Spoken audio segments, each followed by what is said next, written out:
Cruz e Credo, relembrando o Evangelho da Cruz.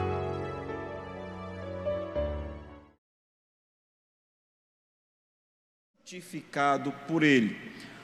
João capítulo 17, versículo 17 diz: santifica-os na verdade, a tua palavra é a verdade. Vamos orar mais uma vez. Senhor nosso Deus e eterno Pai que estás nos céus, nesse momento mais uma vez nós suplicamos que o teu Santo Espírito fale aos nossos corações desta noite e que nós possamos, ó Deus, extrair as verdades necessárias para as nossas vidas, a fim de que possamos ser fortalecidos por tua palavra. Nós rogamos em nome do Senhor Jesus. Amém. Meus amados, algumas pessoas afirmam o seguinte: eu sou cristão, mas estou muito longe de ser santo. Não sei se vocês já viram essa expressão. Para o romanismo, isso é algo muito mais sério. Santo são algumas pessoas que a igreja romana considera especial, passa por um crivo e elas ali podem interceder por nós, junto a Deus e outras pessoas que já morreram. São algumas pessoas consideradas especiais, para elas são santas. E lamentavelmente, no meio evangélico, no meio cristão ou em muitas igrejas, muitas pessoas também não entendem o que significa essa palavra santo. Acha que ser santo é alguém perfeito, que não erra, que é impecável. E isso nós sabemos que não existe no mundo, não existe na terra. Todos nós somos pecadores, todos nós temos defeitos, todos nós temos as nossas falhas, todos somos imperfeitos. Então, o que é ser santo? Para explicar isso, nós precisamos entender a origem da palavra. Santo significa separado. E no contexto cristão, a primeira coisa a dizer é que todo crente, ele é santo. Se você é um servo de Deus, necessariamente você é santo. Se você é crente, necessariamente você é santo. Se você é salvo em Cristo Jesus, necessariamente você é santo. Portanto, se você é santo. Então não diga que você não é santo. E se você observar as introduções das cartas do apóstolo Paulo, ele sempre menciona isso. Aos Efésios ele diz, aos santos de Éfeso. Aos Filipenses ele vai dizer, aos santos que vivem em Filipos. Por quê? Porque todo crente é alguém que foi separado para um determinado fim. E que fim é esse? Separado, destinado, determinado, com o propósito de servir a Deus. Santo é alguém que foi escolhido, é alguém que foi eleito, é alguém que foi posto à parte do mundo para servir a Deus. Entendido o que é santo? Deixe-me fazer uma ilustração que talvez vocês consigam visualizar melhor. Aqueles que têm criança recém-nascida, bebês, ou crianças mais novas, é costume os pais separarem os utensílios para essas crianças. Se você vai fazer um mingau, você faz num recipiente separado. Ele tem a mamadeira, ele tem o copo dele, ele tem o prato dele separado. Para quê? Para não misturar com os outros utensílios que se usa. Pelo menos é assim que era, e até os meus filhos já estão maiores, era assim, até na época deles. Eu não sei se funciona, as coisas mudam tão rápido, não sei. Mas o entendimento é esse. Imagine que para Deus nós somos segregados, separados, não misturados com os demais que estão no mundo. O texto em questão fala a respeito da oração sacerdotal de Cristo. Nós discorremos detalhadamente sobre isso no mês passado, e nós vimos como Jesus roga por seus discípulos a partir de dádivas que Ele mesmo concedeu a nós. Ou seja, seus pedidos eram oriundos das suas obras. No versículo 17, nós vamos aprender a respeito da ação divina em nossa santificação. Se nós de fato somos santos, somos crentes, fomos eleitos por Cristo, vamos observar a ação de Deus em nossas vidas. Primeiramente, permita-me responder uma pergunta: quem é o autor da nossa santificação? Quem é o responsável? Quem é o autor? Nós podemos saber pelos beneficiados.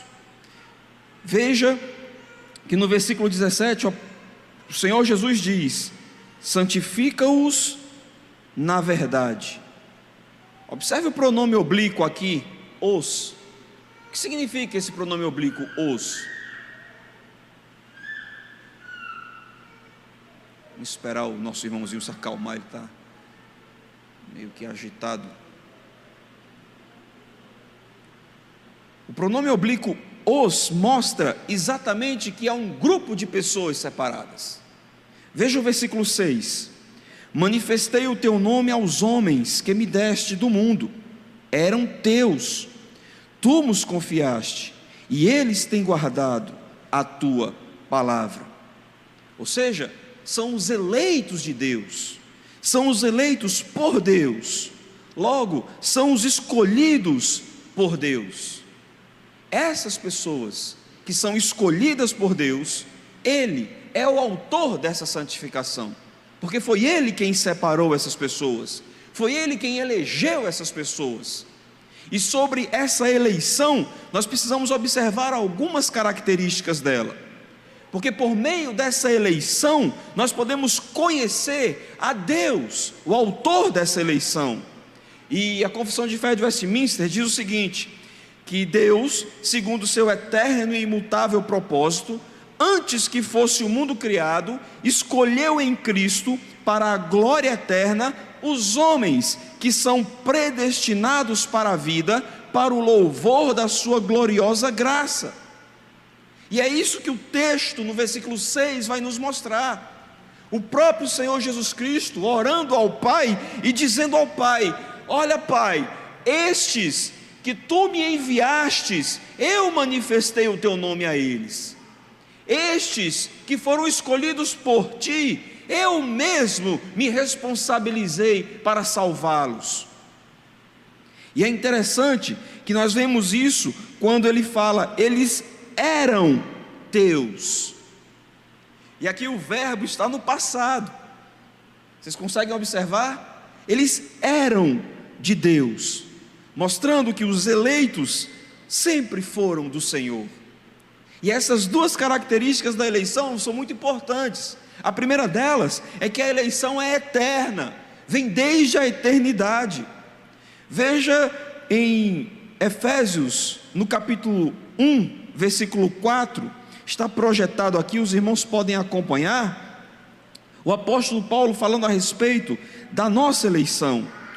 Assim como nos escolheu nele antes da fundação do mundo, para sermos santos e irrepreensíveis perante ele em amor.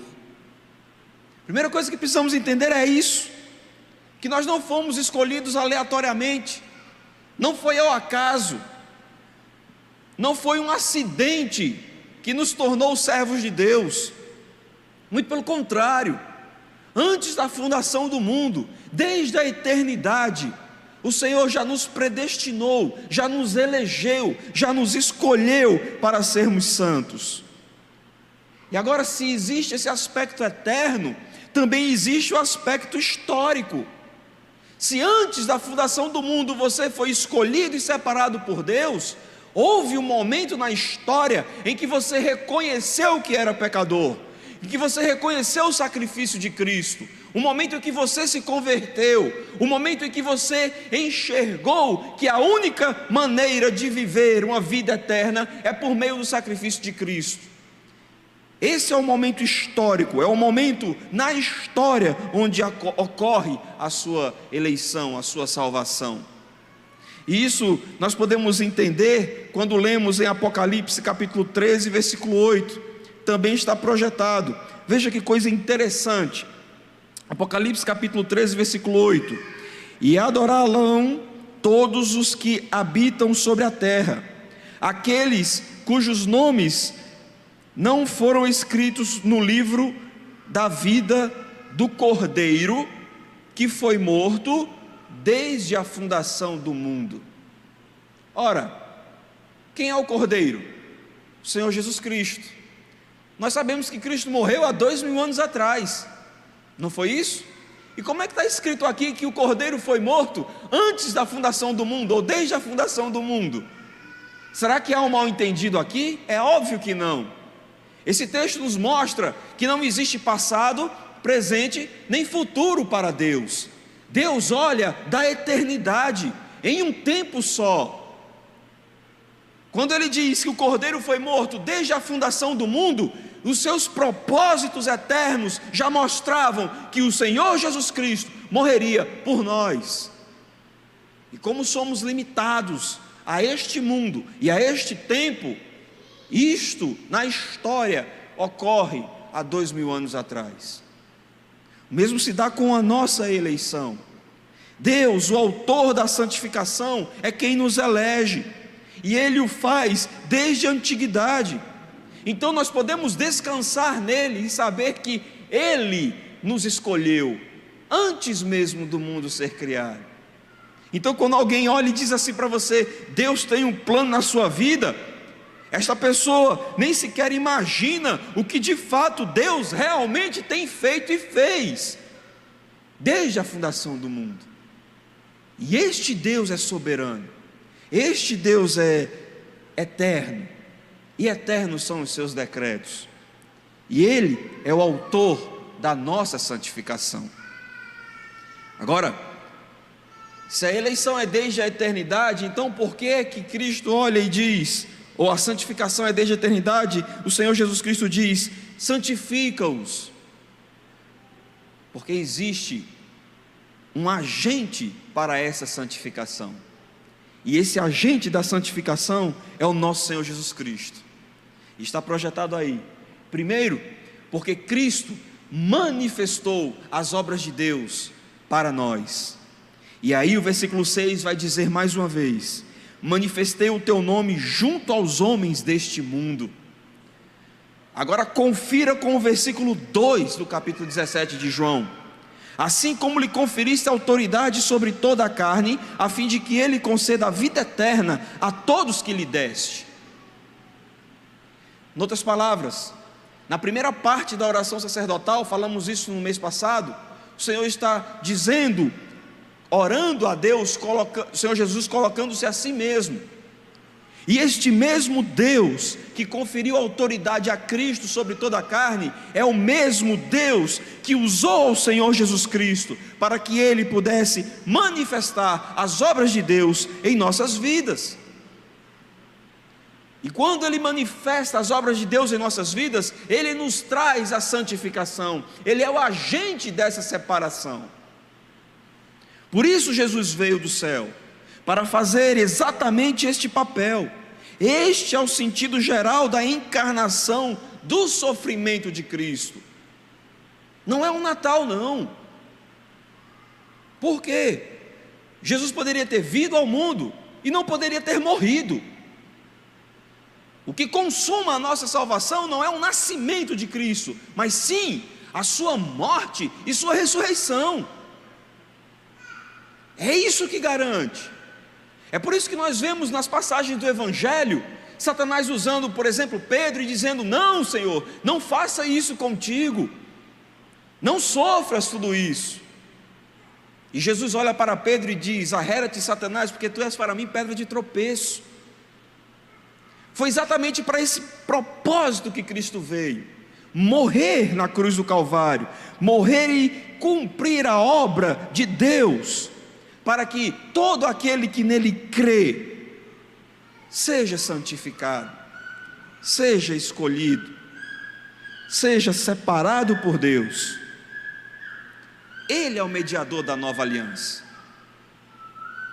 Cristo morreu por nós, não para assegurar-nos o amor de Deus por nós, mas porque Deus marcou o seu povo antes da fundação do mundo, Ele transfere os seus para Jesus Cristo, seu Filho, e diz: vai, salve-os, e eles são meus.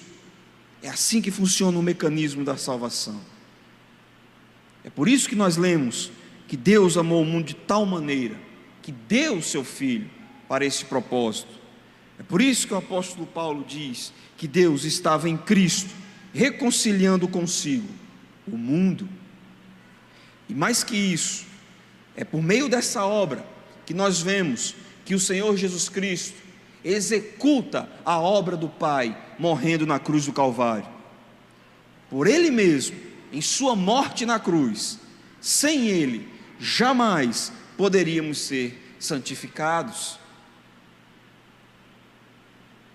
E é dessa afirmação do versículo 19 que nós podemos entender o versículo 17. Olha o que o Senhor Jesus Cristo diz no versículo 19: e a favor deles eu me santifico a mim mesmo, para que eles também sejam santificados na verdade. E aí sim, nós podemos entender o pedido no verso 17: santifica-os na verdade, a tua palavra é a verdade. E aqui nós vemos o terceiro ponto desta noite, o método da santificação. Se em primeiro lugar nós vimos o autor da santificação, que é Deus. Em segundo lugar, nós vimos que o agente dessa santificação é o Senhor Jesus Cristo. Agora nós vamos ver o método desta santificação. E qual é o método da santificação? É a palavra de Deus. A palavra nos santifica. E aqui eu quero ler com vocês 3 versículos dessa passagem. Primeiro, o versículo 8: porque eu lhes tenho transmitido as palavras que me deste, e eles a receberam, e verdadeiramente conheceram que saí de ti, e creram que tu me enviaste. Agora leia o versículo 14: eu lhes tenho dado a tua palavra, e o mundo os odiou, porque eles não são do mundo, como também eu não sou. Agora vamos ver o versículo 17 mais uma vez: santifica-os na verdade, a tua palavra é a verdade. Vocês observam que nesses 3 versículos nós temos a expressão palavra, só que no grego existem 2 expressões aqui. No versículo 8, a expressão aqui dá a ideia de declaração, é no grego remá, algo que é como se fosse uma mensagem, um anúncio. E no versículo 14 e 17, nós temos uma outra expressão. Sabe qual é a expressão aqui no grego? Logos. A mesma grafia que nós encontramos lá em João capítulo 1, versículo 1. No princípio era o verbo, e o verbo estava com Deus, e o verbo era Deus. Em outras palavras, nós podemos observar, meus amados irmãos, que toda a revelação de Deus está em Cristo, não apenas na palavra escrita, mas também em Cristo também. Não é só uma mensagem, não é só um anúncio. Cristo confirma, o Logos confirma, o verbo que se fez carne confirma, o verbo é a palavra. O Senhor Jesus é a palavra de Deus, e nós podemos ver claramente isso lá em João capítulo 5, versículo 29, quando Jesus Cristo diz para os judeus: examinai as escrituras, porque vocês julgam ter nelas a vida eterna, e realmente elas têm a vida eterna, e elas testificam de mim, contudo vocês não querem vir a mim, eu que sou o autor das escrituras, eu que sou a própria palavra aqui com vocês. Os judeus desprezavam a palavra de Cristo, ou a palavra de Deus, quando desprezavam a Cristo. Desta forma, meus irmãos, a Bíblia só pode ser entendida como palavra de Deus se houver a pessoa de Cristo nela, ou a mensagem redentiva nela. A mensagem de que Deus nos escolheu, nos elegeu, enviou o Senhor Jesus Cristo para executar esta eleição, esta salvação, morrendo na cruz do Calvário. Essa palavra, as Escrituras, só fazem sentido porque apontam para o grande agente santificador que é o nosso Senhor e Salvador Jesus Cristo. É a única forma de nos mantermos separados, santos, é por esta palavra de Cristo, é pelo Senhor Jesus Cristo, pelo seu Evangelho.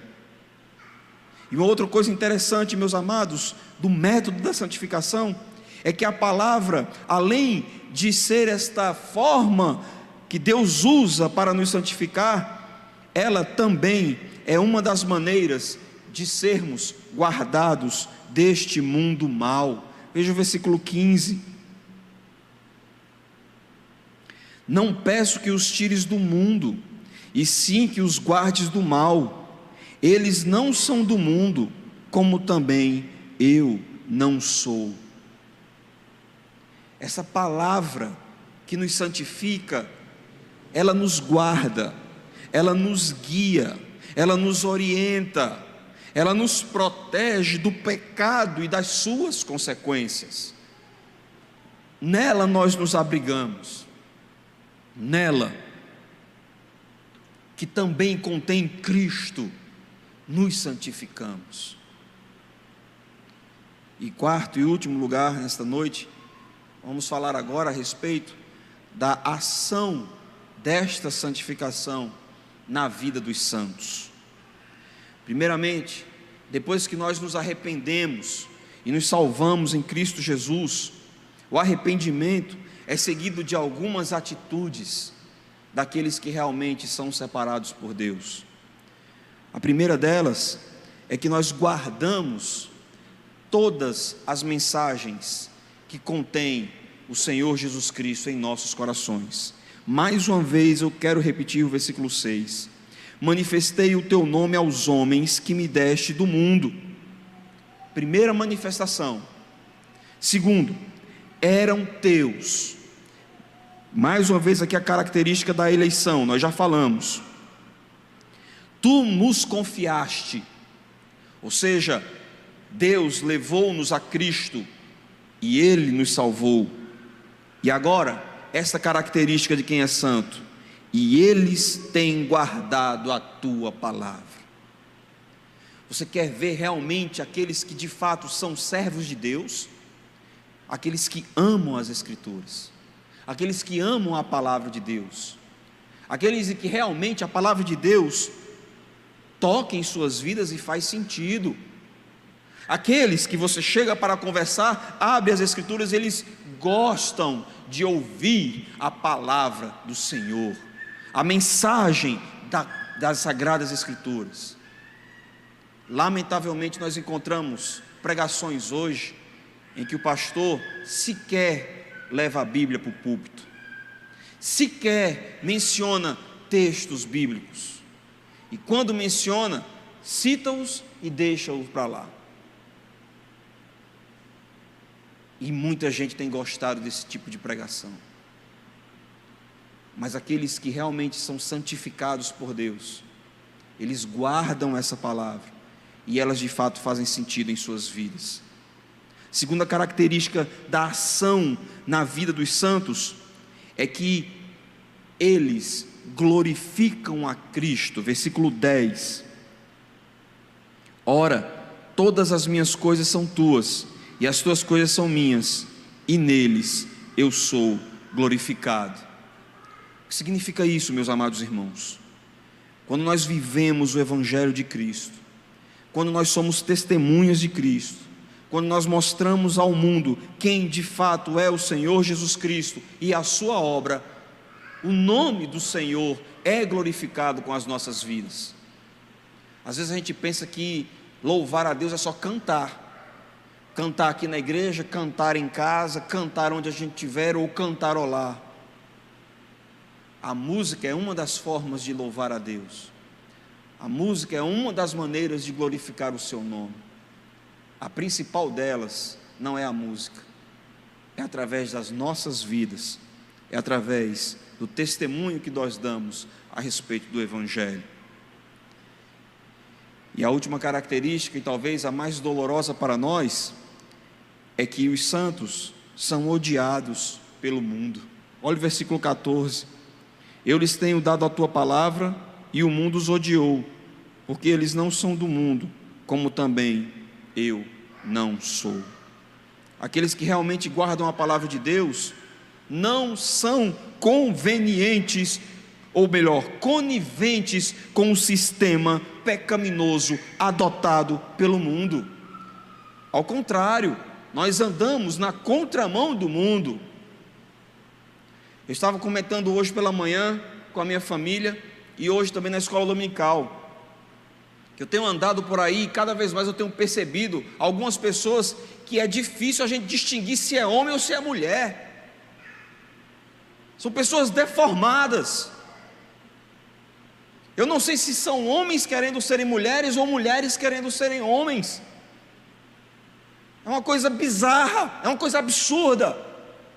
E lamentavelmente muitos crentes têm dito: vamos respeitar, porque aí é uma área difícil e complexa. Claro que devemos respeitar, mas precisamos mostrar e apontar que isso é pecaminoso, isso é pecado.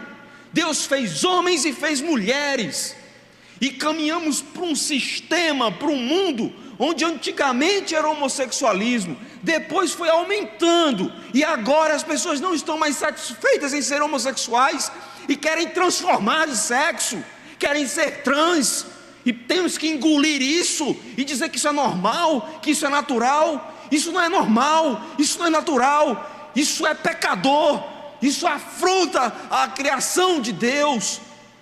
E temos que combater esse tipo de pensamento, não somente esse, mas tudo o que há de errado, tudo o que vai contra as Escrituras Sagradas. Dá vontade de chegar para uma pessoa dessa e perguntar: você é homem ou você é mulher? E não importa se quiser processar ou fazer coisa que o valha. A palavra de Deus é muito clara com relação a esse tipo de coisa.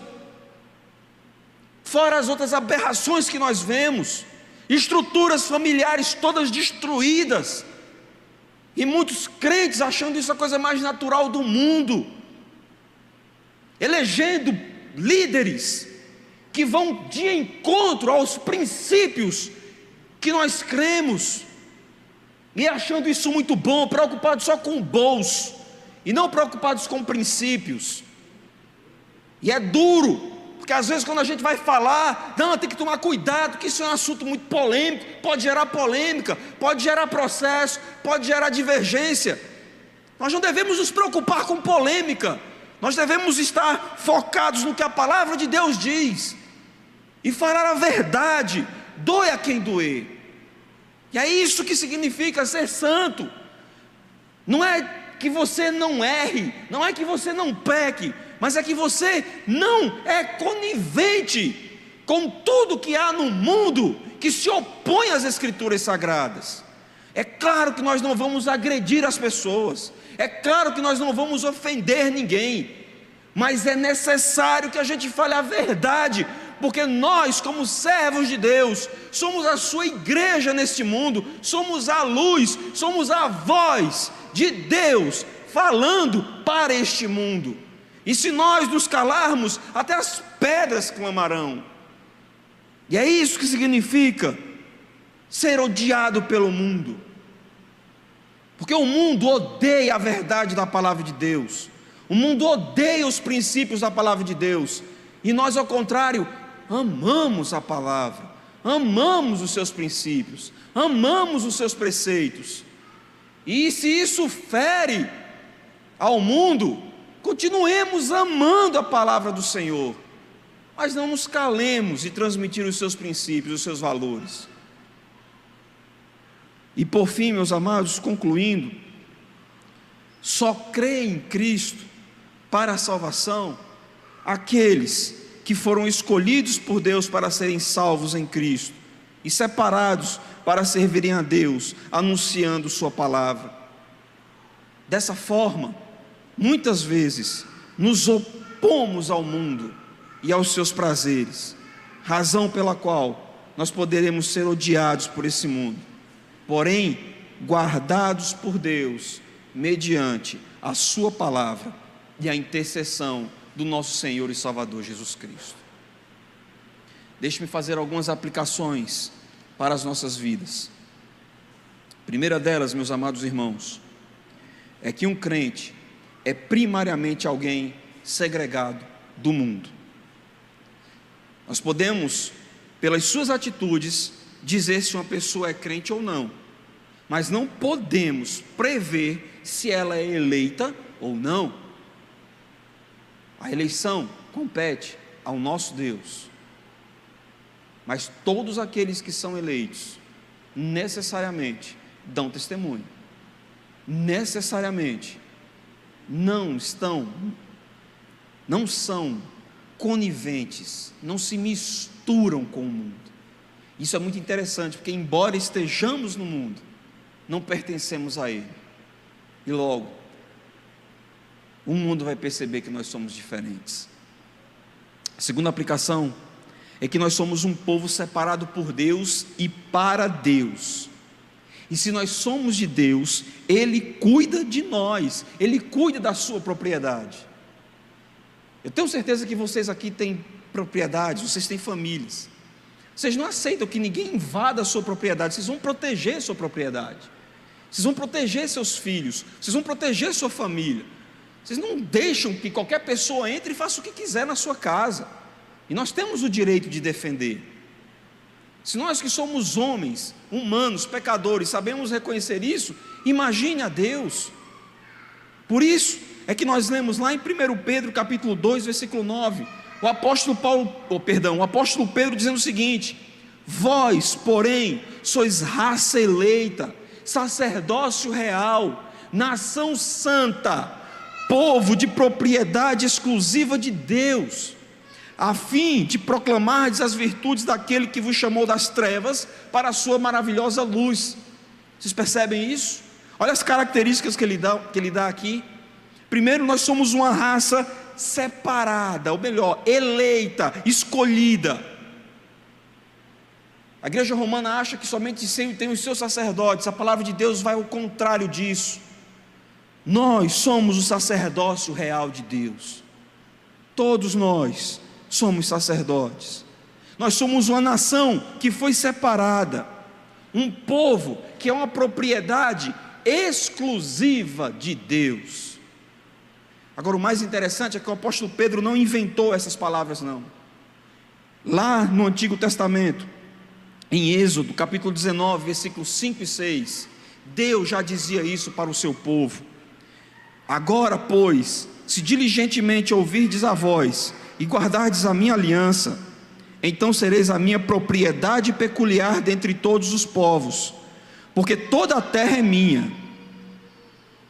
Vós me sereis reino de sacerdotes e nação santa. São essas as palavras que falarás aos filhos de Israel. Mais uma vez o Senhor mostra aqui que nós somos sua propriedade, nós somos dele. Em Deuteronômio 7,6, para finalizar: porque tu és povo santo ao Senhor teu Deus, o Senhor teu Deus te escolheu para que lhes fosse o seu povo próprio de todos os povos que há sobre a terra. Então olhe para todos os países, olhe para todas as raças, olhe para todas as tribos e todas as nações. De todas elas, Deus tem os seus escolhidos, que fazem parte do seu povo, que foram separados, que não pertencem a esse sistema mundano. Terceira e última aplicação é que nós fomos separados do mundo, ou seja, nós fomos libertos deste mundo. Nós não estamos mais escravizados pelo pecado como o mundo está. Nós estamos livres. Por isso nós não andamos nas mesmas paixões. Por isso nos incomoda. Por isso não aceitamos e não nos moldamos a este século, como diz o apóstolo Paulo em Romanos 12. Não nos conformamos, porque nós estamos livres da escravidão do pecado. E é isso que Paulo vai dizer em Gálatas 1,4: o qual se entregou a si mesmo pelos nossos pecados, para nos desarraigar deste mundo perverso, segundo a vontade de Deus, do nosso Deus e Pai. Em outras palavras, nós somos humanos como os demais. Entretanto, nós somos diferentes. Nós somos postos à parte. E não de forma externa, não obrigatoriamente, não fomos obrigados a isso. Ninguém está aqui porque está sendo obrigado a estar aqui. Ninguém serve a Deus porque é obrigado por uma religião a servir a Deus. Isso se chama novo nascimento. Isso se chama liberdade do pecado. Isso se chama não andar mais segundo o príncipe da potestade do ar. Isso se chama eleição. Isso se chama santidade. E crer em Cristo implica necessariamente em sermos separados do mundo para um serviço ao nosso Deus, que é o nosso Senhor, e que nós somos parte do seu povo, de sua propriedade. Que Ele nos abençoe. Amém.